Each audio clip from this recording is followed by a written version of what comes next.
Well, we are so eager to introduce our next guest, Summer Goldman. She's the COO of MI2. Very good. Yes. Summer, tell us a little bit about the company and your role. Yeah, absolutely. So it's MI2 stands for Metals Innovation Initiative. So now you know why we shorten it to MI2. Yes, I appreciate that. Much easier to say.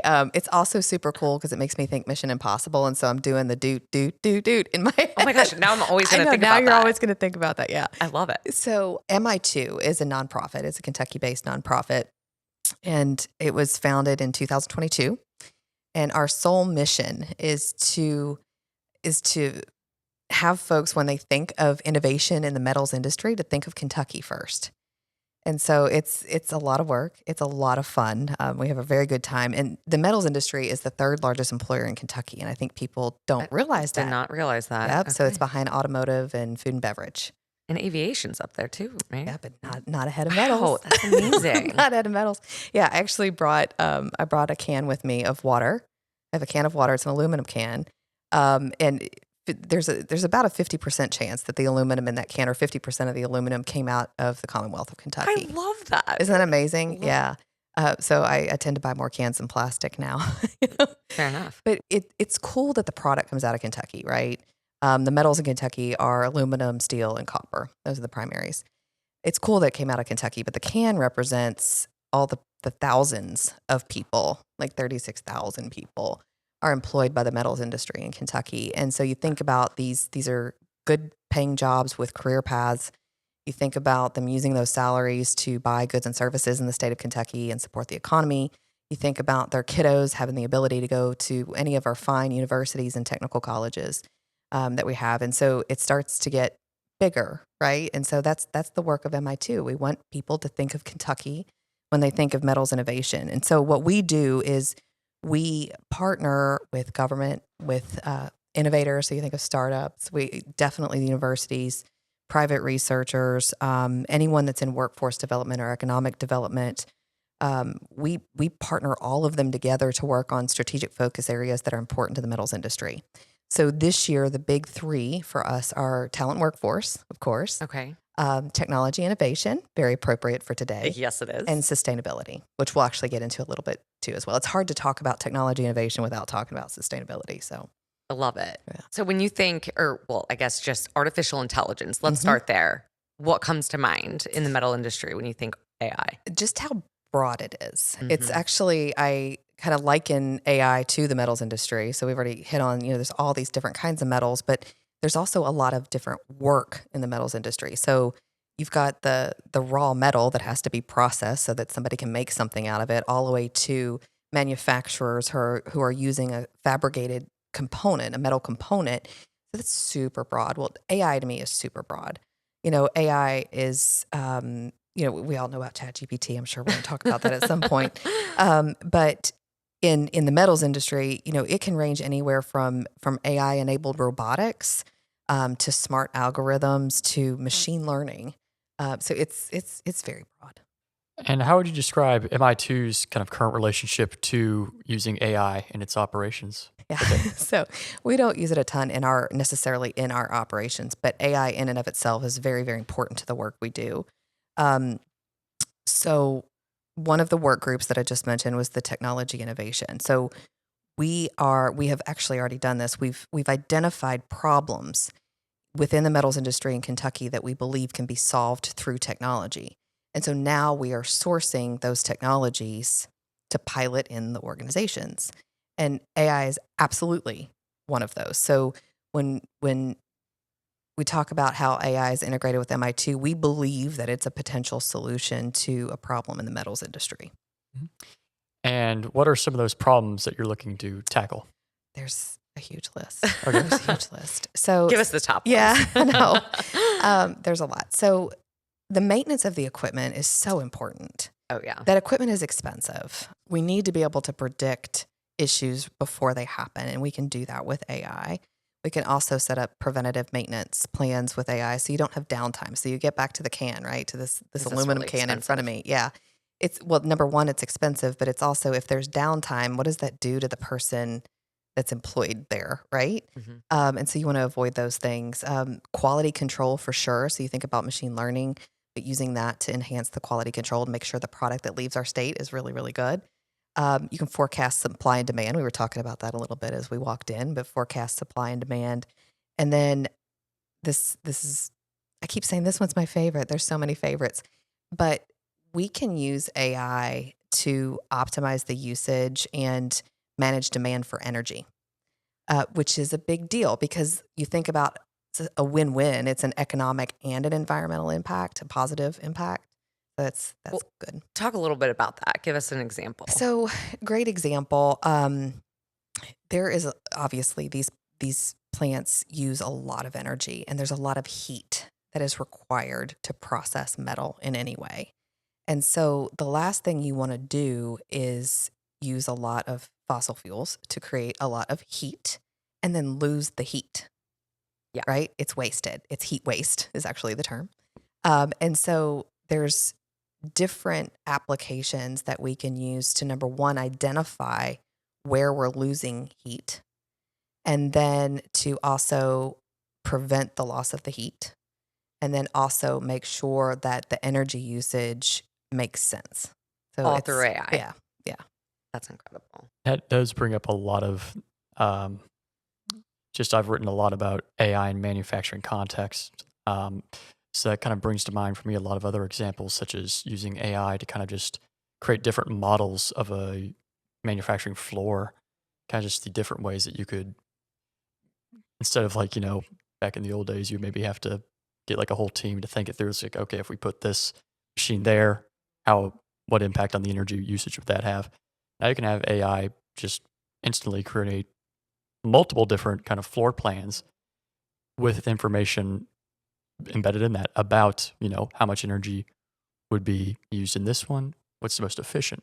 So that's just one example that came to mind for my. yeah. I just actually geeked out because I'm like, oh my goodness, you could have a lean manufacturing model. Oh, yeah, pretty much, yeah. Like, The COO of you I and you. know it is. Yeah, it's you could have a lean manufacturing model. How much easier would it be to set up the floor in a better way using AI? So is that something that right now, like you're looking at? Like again, you're talking about lean.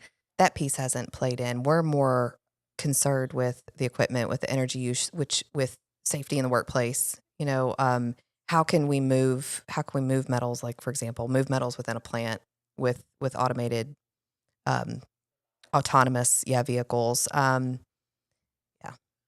Well, so 2020, right? MI2 launched 22. 2022. Yeah. So it's fairly new, Mhm. right? I mean, still a couple consider it a years. startup. It feels like Okay. a startup. So what was your first impression of AI within, MI2 and the work that you're doing? Mhm. There's a lot of, doom and gloom. Some people are excited about it. Like what was your initial impression? I'm excited about it, but that's my nature. Like everything's wonderful all the time. You're So optimistic. I am. You're seeing the good. I'm very optimistic because here's the thing: AI is. I keep likening it to the internet in 1995. Oh my I think gosh, we had this. exactly. Yeah, Yeah, it's the internet is not good or bad. It's the application of the internet, and exactly. and AI is the same way. AI is not good or bad. It's how are we going to apply it? And so for me, I'm super excited because I only think of all the beneficial applications. Like, um, in fact, my impression is that it's so hard for me to get my brain around it. Like I feel like I'm behind the times a little bit, and it's like I'm constantly trying to keep up, and you can't keep up with how AI is iterating right now. You just can't. No, the speed is so fast. Yeah, and I'm so glad we have really really smart people, that are coming up with all these concepts and cool ways to apply it in ways that really do impact the world in a good way. The year 2022 was a big one for AI as well, with the release of ChatGPT, which kind of put the whole concept of generative AI on the minds of many people in the public. Many people before ChatGPT perhaps did not notice AI, even if they were using Siri or just GPSs that would automatically route and update according to if there's like a traffic infraction that happens, automatically updates the route for you. all these examples of AI, but people weren't really thinking like, okay, what is AI and what role is it playing in my daily life? Suddenly they had this tool that they could use every day to have them write emails or, I don't know, poems, school essays if they're still in school. But that is kind of the big technology in AI right now. And do you see generative AI kind of playing a big role within the metals industry right now in terms of being able to create videos, images, text? Those tools are super helpful. We use them, or they can be used to envision new processes, for example, product solutions, approaches to factories of the future. It's funny. Our CEO, Vijay Kimanini, he's very much technology oriented. And I actually had talked to him about, hey, I've got these questions coming up. And I said, how do we use like ChatGPT? How are we using it? He literally asked ChatGPT how it could be used in the metals industry, and he sent me that as a response. So he's got a great sense of humor. Yeah, he's got a great he's sense clever. of humor. Yeah. But, you think about analyzing large data sets, you think about the data sets that you would have in the metals world. And so analyzing large data sets really quickly is helpful. We've already kind of covered optimizing processes, the predictive maintenance tools, we've talked about that. But creating the algorithms for automated quality control, that we talked about supply chain, and then, some recommendations for customers. But there's all kinds of ways to do it, but it's got to have the data. And, the funniest response from ChatGPT, it was actually my favorite response. And I was like, I cannot believe ChatGPT has made this point and I didn't think to make this point, is that ChatGPT will call out that it's a great complement to the expertise of professionals in the industry. And yes, it is. It is. It's Yep. a tool. Mhm. It's a complementary tool. Mm-hmm. Obviously, the metals industry would produce just a ton of data daily. And the kind of general truth about AI is that it's really only as good as the data that it has. And so if you're not storing the data correctly, if you're not, say, labeling the data correctly, even just like misspellings, can kind of throw AI off. So what exactly, in terms of for the metals industry, for data collection practices and just preparation for AI, what would you recommend? These are the questions that MI2 exists to work through, right? And so we know that there are already a lot of questions about data quality and becoming AI prepared. So there's a lot of conversations about that now. We know that the data's got to be clean. We know that AI really only works if it can predict something based on past experience, if that makes sense. So those are some of the questions that we're hoping to be able to answer as we pilot some of these technologies with our organizations. So talk to us a little bit, because you're piloting this technology with organizations. You launched in 2022. How did this come to be? Kind of, it sounds like there was multiple entities that kind of came together to, or at least be complementary Yeah. for MI2. It's So actually AI is indirectly a reason for MI2. So Really? follow me for a minute. Okay. I You got to don't. follow the origin story. Yeah. So MI2 began as a white paper that was written by the nonprofit Accelerate Kentucky, which Wow. has been around Okay. for a bit. Yeah. And Accelerate Kentucky's genesis was a partnership that began between a group of innovators in Kentucky and labs at MIT, driven by the Computer Science and AI Lab, which is the biggest research lab at MIT. Wow. Yeah. So it's like, see how it's all connected? Yeah. And this work began in late 2016. And the question that they were answering is, how can we imagine transformative technologies like AI in a way that they will support the future of work in Kentucky? So it's like, how do we bring all this home? And that collaboration led to MI2. In fact, and that was 2016. We launched in 22. You come full circle, and our CEO Vijay that I'd mentioned earlier, like he just recently was asked. So, I keep thinking like he's a Kentuckian. This Kentuckian was asked to go partner and speak in front of all these national teams for the National Science Foundation's Regional Innovation Engines program about how MI2 has brought a region together to focus on technology for an industry. That's It's like, incredible. yeah, I'm so proud of us. I was just say a I'm hashtag very- Kentucky proud. I know, Like, I'm absolutely. pumped. Well, and it's amazing because, again, AI, like Connor mentioned, has been around for a long time. This began in 2016. And like Connor mentioned, ChatGPT really didn't kind of hit the ground running until November 2022. So we were already thinking about this Yeah, from a absolutely. state standpoint. Well, and the metals industry was already used in some. Sure. You think about specifically like around machine learning and, like especially in the recycling, when you have all this post-consumer metal going through, you've got to be able to pick out what metal you want to recycle, what's trash, what's paper. You have to be able. So there's already some of that used, if that makes sense. Yeah. As far as other applications within that industry for AI, I would like to center on the idea of predictions because that's a lot of what AI does is basically it takes in data, analyzes the data, and the output that it gives is most of the time just a prediction. It's a piece of information that the human employees will look at and perform an action based off of. Although, of course, there's other AIs may, be in contact with it and analyze that and may perform an action like a robot. But within your industry, what predictions would you like AI to be making? So the equipment's huge. And we've talked about that. The repairs and maintenance. Yeah, the repairs side of and it. maintenance is such a big deal. So be able to predict that, the supply chain, that's still an issue, from 2020. That's still an issue. So be able to predict the ebbs and flows of supply and demand and getting the product here. Labor needs, labor needs is an important piece. There's actually a concept right now where that we believe that AI can be used to predict with much more accuracy than we can using geological data where ores and minerals are underground. And so that we can do a much more like prescriptive mining operation rather than like an exploratory mining operation. And so like that to me is, again, talk about the economic and environmental impact, a positive impact. Being able to predict that based on geological data it's pretty fascinating. That's incredible.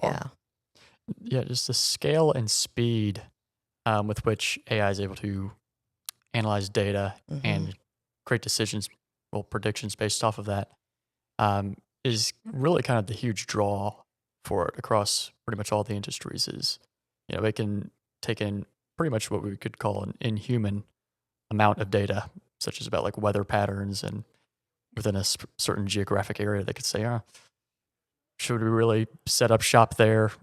Or is it going to, might there be like a tornado coming in? Tornado Alley. Yeah. Yeah. And kind of ruin the whole thing for us. That's kind of that brings another example from my own investigation into it is price prediction AI for metals and kind of just offering daily predictions in terms of like, okay, how much will metal cost Tuesday of next week? How much will it cost at Thursday? And kind of just deciding, on a supply chain level, what is the best day to order? Yeah, absolutely. metals. Wouldn't that be fascinating? Yeah. Yeah, it'd be amazing. So tell us like that conceptual model. So I just want to make sure I'm getting this right. You're going to be able to predict where to mine and also potentially not have to have humans mining. So there's, Sure. AI-driven technology we're using today. There's AI technology that is in the research process. And then there's concepts that haven't been proven. And so one of them is, purely like unmanned mining operations. Wow. So I think it'll be some time before we see anything like that. But we were chatting about this earlier too. The one that just blows my mind is the alloys that can actually change their properties based on the environment that they're in, and we could use AI to control those. Oh my gosh. I can't even get my head around. That's hard to all of- grasp. yeah, all of the great ways that we could use something like that. So as a leader, Hmm. obviously in this industry and then just on your own, um, what what are you using AI for in your daily life or in business? There's the personal life. So I just got a car that has CarPlay in it, and so I talk to my car, and I talk to it all the time. So to me, it's like quite the safety measure, right? It's Yeah. reading my text to me, of course, using Alexa and all the things that it's as an operations person um, using ChatGPT to write processes, to write, standard operating procedures. Mhm. As someone who I know I'm operations, but I'm not that detailed, but it's so much faster. And then to take it now, I've never produced an SOP that was perfect out of ChatGPT, and there's always some significant, but just to get a framework Yep. That around first that, pass. is really good. It's It's such a very, it's just yeah, it's so efficient. Yeah, and your time is so Hmm. valuable. So Absolutely. being able to not spend a lot, Yep. allocating that on, Hmm. the first draft when Yes. it kind of spits it out for you, Yes. that makes a lot of sense. So you mentioned kind of ChatGPT Hmm. never bringing out something perfect, and that's kind of part of the wisdom about kind of this technology Hmm. and just AI in general is that it doesn't, it can't do everything exactly as we humans want it to, because we kind of have something in our head in terms of like, no, it needs to be done this way, or we have this overarching goal. And AI can really only focus on the tasks that you give it. And so it doesn't have that kind of broader view in terms of like, okay, here's why this matters. Here's why I need an SOP. It just says, okay, you want me to write text, Hmm. and here are the words I think are related to the prompt that you gave me. Hmm. So that sort of brings up this issue with, human oversight. And you mentioned unmanned Hmm. mining operations. So, and I would guess that whether it's manufacturing or just a mining site, like a factory floor that is for manufacturing, that there's a lot more opportunity there to kind of have AI take a lot of reins on a lot of Hmm. aspects of the work there. But there's also going to need to be some human oversight. So I wanted to ask you, what roles in particular do you think should always be occupied by a human within this industry? I actually think there's a ton of tasks that can be removed from lots of different roles Hmm. by AI. But AI is only as good as its history of events that it has stored or its data that it has stored. It's great for program decisions, and not everything can be reduced to an if-then statement. Hmm. There are situations that we get involved in that are novel, um, black swan's a little dramatic, but that are novel, that are new, that we don't have a lot of historical data around, that I think that AI will struggle with.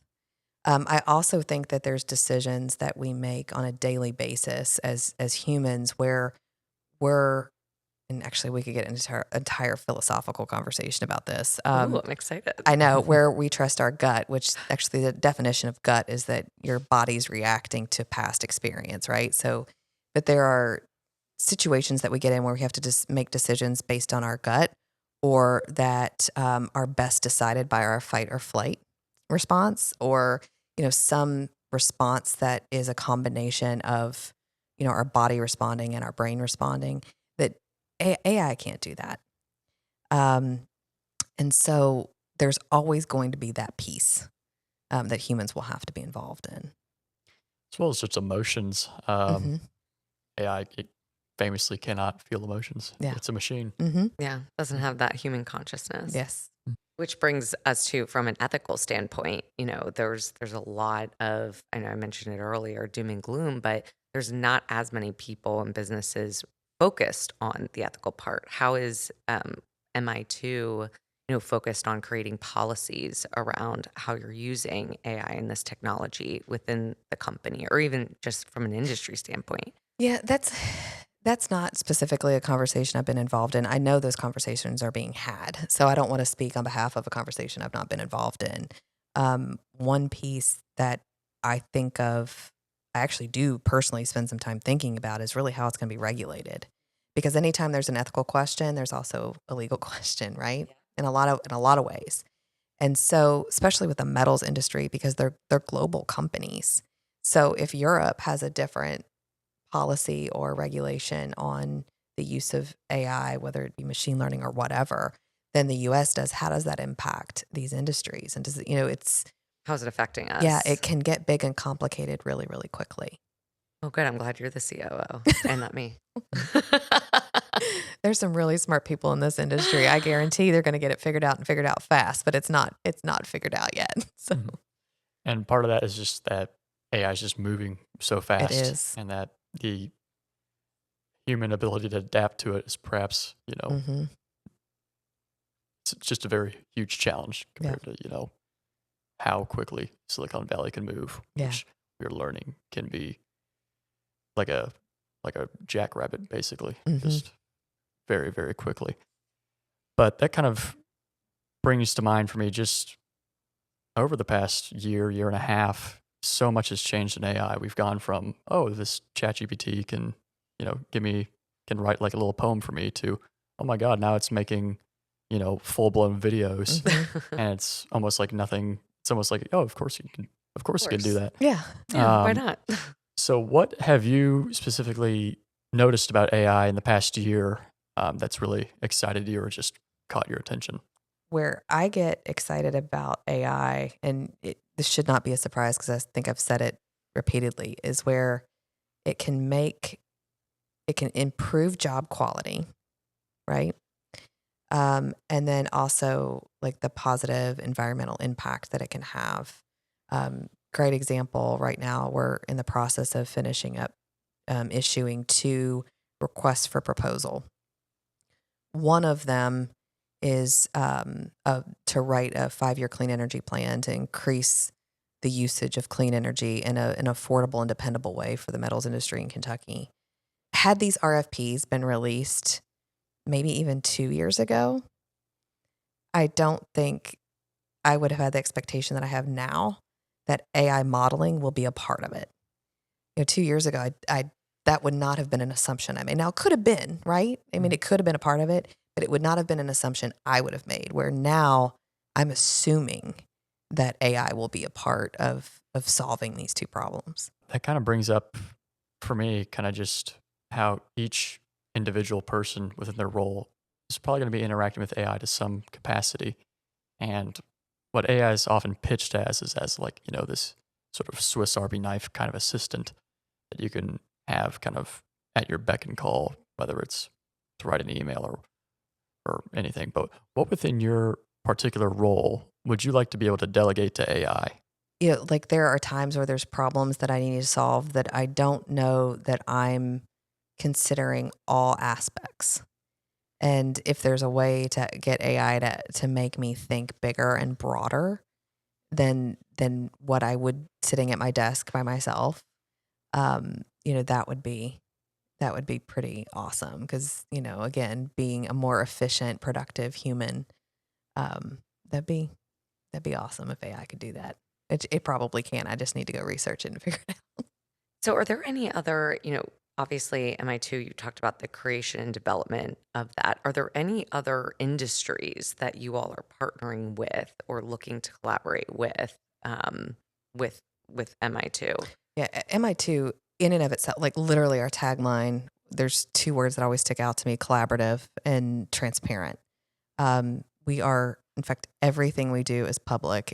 We publish everything on our website, mi2ky.org. Didn't even know that. Yep. Like all of the initiatives that I've talked about, if you want any detail on any of those are in there, or those are on the website. And all of our folks that are involved with us are there. But MI2, I think collaborative actually comes first, because anyone that's in advanced manufacturing, anyone in the ecosystem, anybody with good, smart ideas that are working, like will actually be involved with Kentucky's Innovation Conference, in a couple weeks. Like, yeah, it's so broad. I mean, it's economic drivers. It's I've mentioned that the universities, there's, just anyone who wants to participate in the ecosystem, we will work with. Yeah, There's no phone call I won't take. Yeah. Well, I'm just thinking, automotive, like there's so Oh, much, absolutely. so just that Yeah. industry in and of itself, and Mhm. maybe if technology is developed there, that can then help, us in Kentucky Yeah, for and metal. we're, I do believe that Kentucky is putting itself on the map. Like I think the Biden administration just released about $6 billion, and Kentucky got 800 million of it. Yeah, it's not a Woo! small number. And that's going into places like, I'm probably getting off topic, but it's going into, well, I'll bring it back circle. How about that? So it's going into places like, this is going to go into eastern rural Kentucky. They just announced that they're going to put an aluminum smelting plant in, 1,000 jobs, right? Wow. That smelting plant will be covered with AI.